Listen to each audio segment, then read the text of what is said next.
Assalamualaikum warahmatullahi wabarakatuh. Kami dari kelompok 3 yang beranggotakan saya sendiri, Zahra Putri Chandra, Nur Jamilah, Jundi Rabbani, Maulatul Rizkiyah. Di sini kami akan membahas tentang kromatografi gas. Kromatografi gas adalah proses pemisahan campuran menjadi komponen-komponennya dengan menggunakan gas sebagai fase bergerak yang melewati suatu lapisan serapan atau sorben yang diam. Seluruh bentuk kromatografi terdiri dari fase diam dan fase gerak. Pada fase diam digunakan zat padat atau zat cair, sedangkan pada fase gerak digunakan gas yang bersifat inert. Keuntungan dan kerugian kromatografi gas. Keuntungannya, yang pertama ada proses analisisnya cepat, biasanya dalam hitungan menit, efisien, resolusinya tinggi, sensitif, dapat mendeteksi ppm bahkan ppb.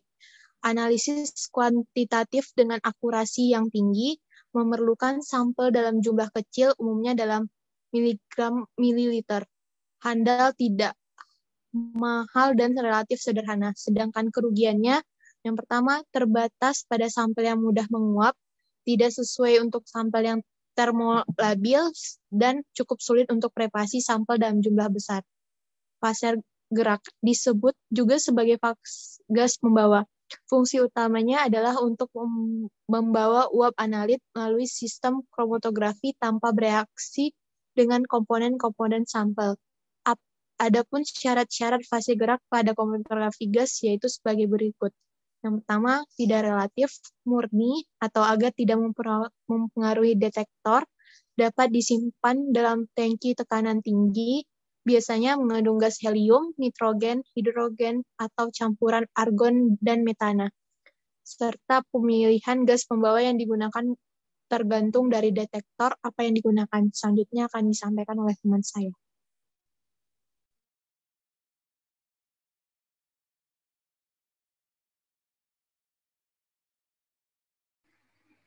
Kemudian ada gas pembawa atau fase gerak, umumnya itu ada helium, hidrogen, dan nitrogen. Aliran gas diatur kecepatannya dalam satuan mili per menit. Kemudian fase gerak itu umumnya terdiri dari hidrogen, nitrogen, dan udara tekan.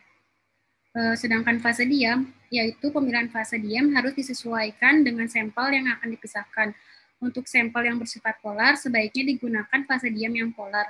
Untuk sampel yang non-polar, digunakan fase diam yang bersifat non-polar. Agar pemisahan dapat berlangsung lebih sempurna, fase diam pada kromatografi gas biasanya berupa cairan yang disatukan pada bahan penyangga padat yang lembab, bukan senyawa padat yang berfungsi sebagai permukaan yang menyerap atau kromatografi gas padat.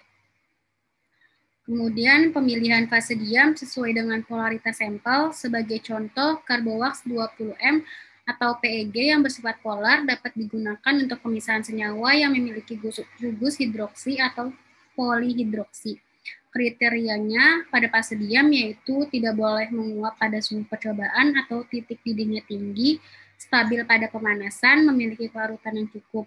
Contohnya itu ada Se30 atau metil silikon yang bersifat nonpolar, Carbowax 20M atau PEG yang bersifat polar, dan OV17 atau metil penil silikon yang bersifat semipolar. Selanjutnya akan dijelaskan oleh Juni.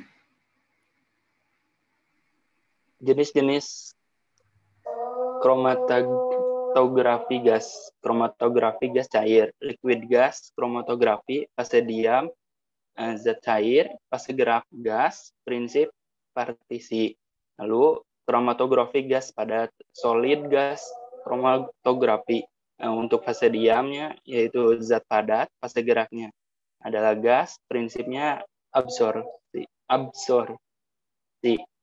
Next.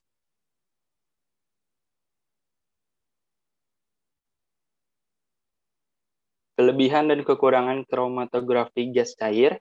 Untuk kelebihannya, efisien, serbaguna, cepat, dan peka. Lalu, cuplikan dengan ukuran beberapa mikrogram sampai dengan ukuran 10-15 gram masih dapat dideteksi. Untuk kekurangannya, komponen cuplikan harus mempunyai tekanan beberapa torr pada suhu kolom. Next. Kelebihan dan kekurangan kromatografi gas padat. Untuk kelebihannya, absorben lebih stabil, selektif gas GSC biasanya lebih besar dibandingkan GTL. Untuk kromatografi gas juga sesuai untuk pemisahan gas-gas inorganik dan hidrokarbon. Lalu dapat menggunakan detektor dengan selektivitas tinggi. Untuk kekurangannya, pilihan fase diam absorben terbatas. Nah, lalu ini adalah gambar alat kromatografi.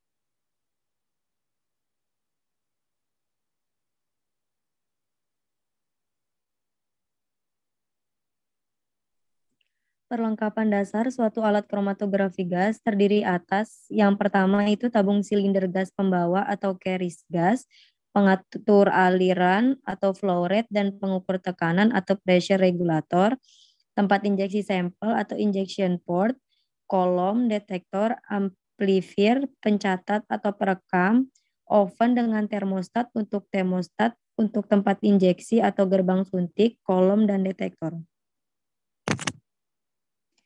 Mekanisme kerja kromatografi gas secara umum, cara pemisahan dari sistem ini sangat sederhana sekali. Cuplikan yang akan dipisahkan diinjeksikan ke dalam injektor, aliran gas pembawa inert akan membawa uap cuplikan ke dalam kolom, kolom akan memisahkan komponen-komponen cuplikan tersebut.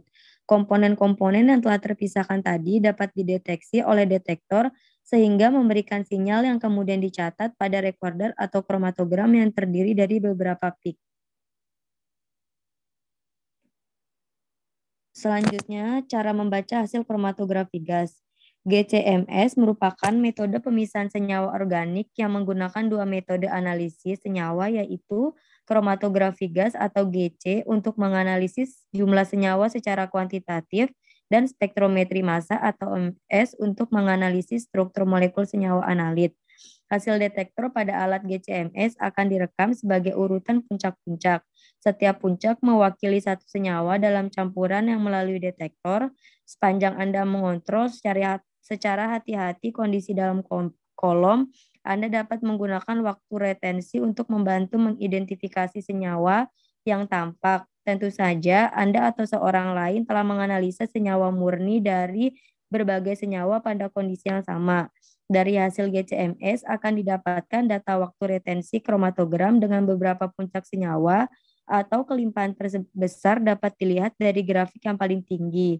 Dari data spektrogram didapatkan pada fragmentasi dari masing-masing senyawa berdasarkan pada fragmentasi dan puncak dasar yang khas, maka struktur dari masing-masing senyawa dapat diketahui.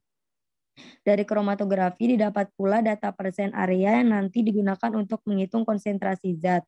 Setelah dilewatkan ada kromatografi, gas dilewatkan pada spektroskopi massa untuk mengetahui fragmentasi sampel.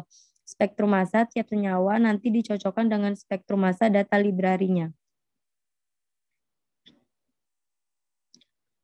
Contoh penelitian dengan kromatografi gas yaitu pemeriksaan residu pestisida profenofos pada selada atau Lactuca sativa L dengan metode kromatografi gas.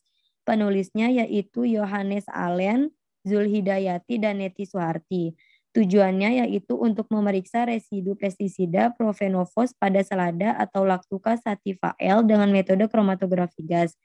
Metode yang digunakan pada penelitian ini yaitu kromatografi gas menggunakan detektor fotometri nyala. Adapun selada yang digunakan pada penelitian ini terdiri atas 3 perlakuan, yaitu selada tidak dapat dicuci, selada A, dicuci dengan air, selada B, dan dicuci dengan deterjen pencuci sayuran, selada C.